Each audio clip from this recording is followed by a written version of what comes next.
natin kung paano magsayaw ang mga Chavez.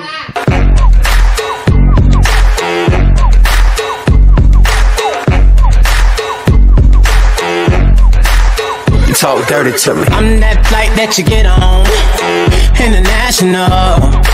First class seat on my lap, girl, riding comfortable. Cause I know what that girl them need. New York to Haiti, I got lipstick stamps on my passport. You make it hard to leave. Been around the world, don't speak the language, but your booty don't need explaining.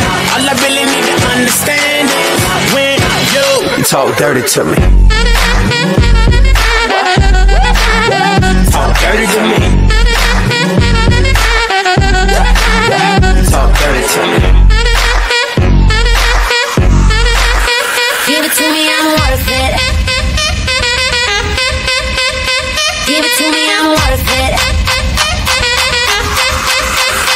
Give it to me, I'm worth it. Baby, I'm worth it.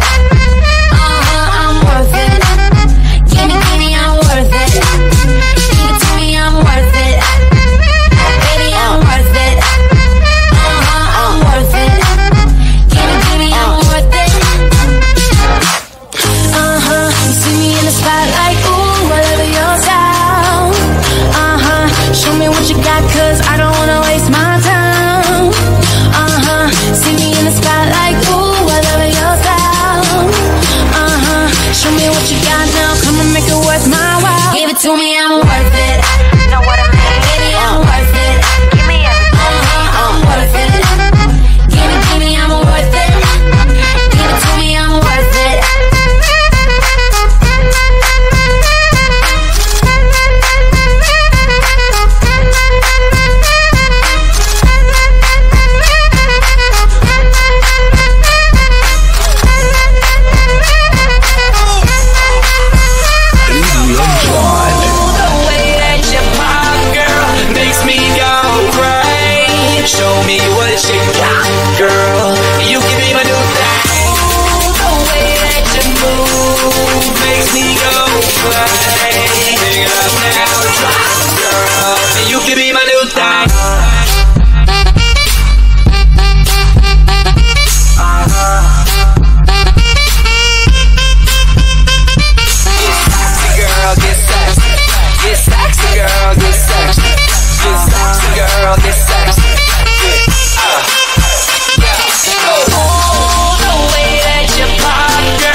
you so much at sana'y mahulit pa po ito. Amen.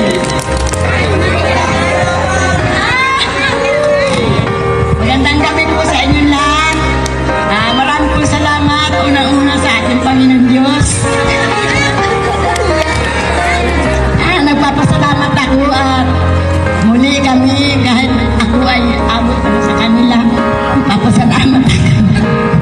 At dahil muli nagkita-kita sila magkakapatid, nagpapasalamat talaga po ako sa Diyos dahil tatlo na lang sila. Kaya nagpapasalamat talaga po ako sa Panginoon dahil napakalayo nga naman ng kanilang kapatid. Dahil na itinanang ko kasi siya. Sinama ko siya dito sa malayo. Kaya maraming salamat po at muli sa inyong lahat ng mga pamangkin, mga apo-apo na sa amin. Maraming salamat sa inyo. Sana may susunod pa itong kasiyahan natin na ito. Maraming salamat sa inyong lahat. Matabi sa inyong gabot.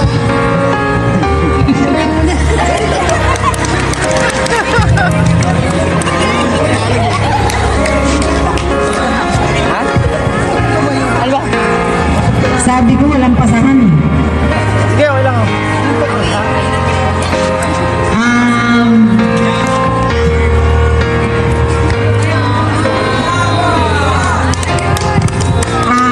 Salamat lang ako sa pamilya ng Chavez kasi one time lang itong nangyari.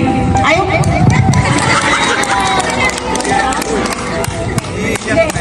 Lubos-lubos lang ang pasasalamat ko sa lahat kasi nagkita-kita tayo, nagkita-kita ang magpipinsan, at maginabuo tayong pamilya ng Chavez. Kahit saan lugar kayo na nanggaling, at least nag-effort talaga ang bawat pamilya para makarating dito. At nagpapasalamat din ako dito sa kapatid natin na si Kuya Lauro na kahit paano welcome tayong lahat. Kahit na tayo medyo mga makukulit. At nagpapasalamat din ako sa lahat ng magkakapatid na mga anak ni Kuya Lauro dahil sila talaga ang nag-effort ng lahat. Maraming salamat sa inyo. At sana nga, sabi nila, maging tuloy-tuloy na to. Maging step 1, kumbaga step 1 na to. May magiging step 2 pa. Kaya kailangan, malay mo, next year, sagot na ni Teacher Charlie, di ba? Oh. At least lahat tayo, magkakaroon na tayo ng chance na magawa naman natin ang paraan, di ba? Lahat tayo magkakaroon tayo ng kanya-kanyang per family. Hindi lang kay Charlie, hindi lang dito. Every year, dapat sunod-sunod kung sino ang susunod na sa next year. Diba? Dapat ituloy-tuloy na natin to kasi naumpisahan na eh. Kasi actually, naumpisahan na namin to nung 2015 pa sa Cavite kila Ate Linda. Ilang pamilya lang kami doon. Karataw nandun din. Dagli. Saan ko ba tayo doon? Leria. Bali, lang. 3 pamilya lang kami nandun. Macho. Tamacho. Sorry naman. Nandun ka ba? Bali 5 pamilya pa tayo noon. Kaya sana naman sa next year, ituloy-tuloy na natin to kasi ito na lang kaligayahan natin eh. Saka nagpapasalamat din ako kasi naging daan talaga to dito sa asawa ko. Kasi last year, kailan pa kami umuwi dito ng kasal ni Joy, napag-usapan talaga namin yun na kailangan magkaroon tayo ng reunion. Ngayon, kahit wala na siya, at least naituloy natin. Alam ko masaya-masaya ang asawa ko na nakita kayong lahat at mga pamilya niya, mga pinsan niya, mga apo niya, lahat ng family Chavez. Kaya kailangan enjoyin natin to. Ayaw ko umiyak, kaya enjoyin na lang natin to. Maraming salamat sa inyong lahat. Yes, thank you very much po, Tita. So, kidding aside po, you're all welcome sa Pulangi. If ever mangyari man po yung sana mangyari, so definitely I will be sponsoring also the foods. Pero syempre, yung sa pamasahe, kanya-kanya na lang siguro. Pag andun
problema, alam ko may matatakbuhan. Sa sandal lang walang iwanan. Kahit anong sabihin nyo, mga kapatid ko to, kasama ko to sa hirap mo, ginawa magunang man ang mundo. Tsaka iba talaga saya ng iyong dala. Pag tayo ay sama-sama na, nagtipon na kalimutan mo ang lahat ng problema mong dala. Basta ganun na nga, pag tayo'y kumpleto na, mas masaya, diba? Gusto ko kasama kayo sa kulitan, sarap walang iwanan. At kahit na minsan nagkakaroon man tayo ng hindi pagkakaunawaan, tampuhan at galit, awayan, pag-usapan na lang sa tagayan. Di makatiis pag nakitang nakangiti, abiran wala na yan. Sabay halakhakan at palakpakan, kahit na walang nakakatawa. Ganyan kabaliw pag magkakasama, mapatingin lamang sa bawat isa. At bukod pa sa samahan natin na sa kabila ng mga pagsubok at sa makita nararanasan, mas masaya lagi basta tara na. Sama tayo at walang mag-iiwanan. Kung may problema, tayo lang, di naman ang magtutulungan. Di pwedeng may maiiwan, lahat kasama pag may kasiyahan. Kaya't sama tayo na parang magkabarkada na. Magkakapatid, magkakaibigan lang tingnan, nagkakapikunan man minsan, wala pwede namang iwan. Kami din ang magkakasangga sa lahat, kahit gano'ng kabigat, ano mang hirap, mapapalitan na sarap. Basta tayo ay magsikap, sagana sa tawa pagkasama sila. Pero hindi na bago, walang kasing saya, kaya sa kanila kompleto na. Kung may kapatid ka na, may tropa pa, hindi kotang-kota na.